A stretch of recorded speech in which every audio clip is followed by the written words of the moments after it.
Hello reception parents. So to learn our letter sounds we use our friend Inky Mouse.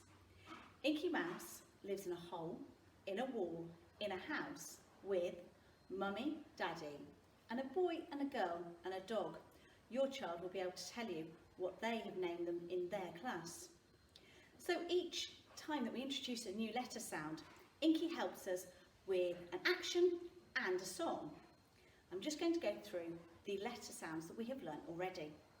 Thanks, Inky. We've got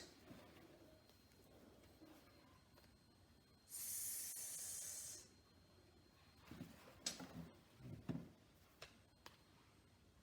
This is A, A, A, A, A.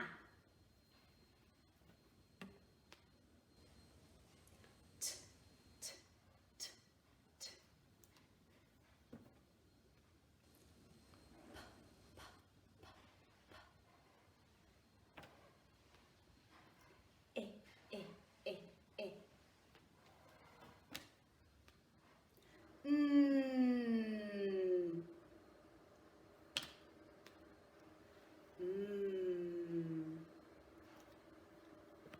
I hope that helped. Thank you. Bye.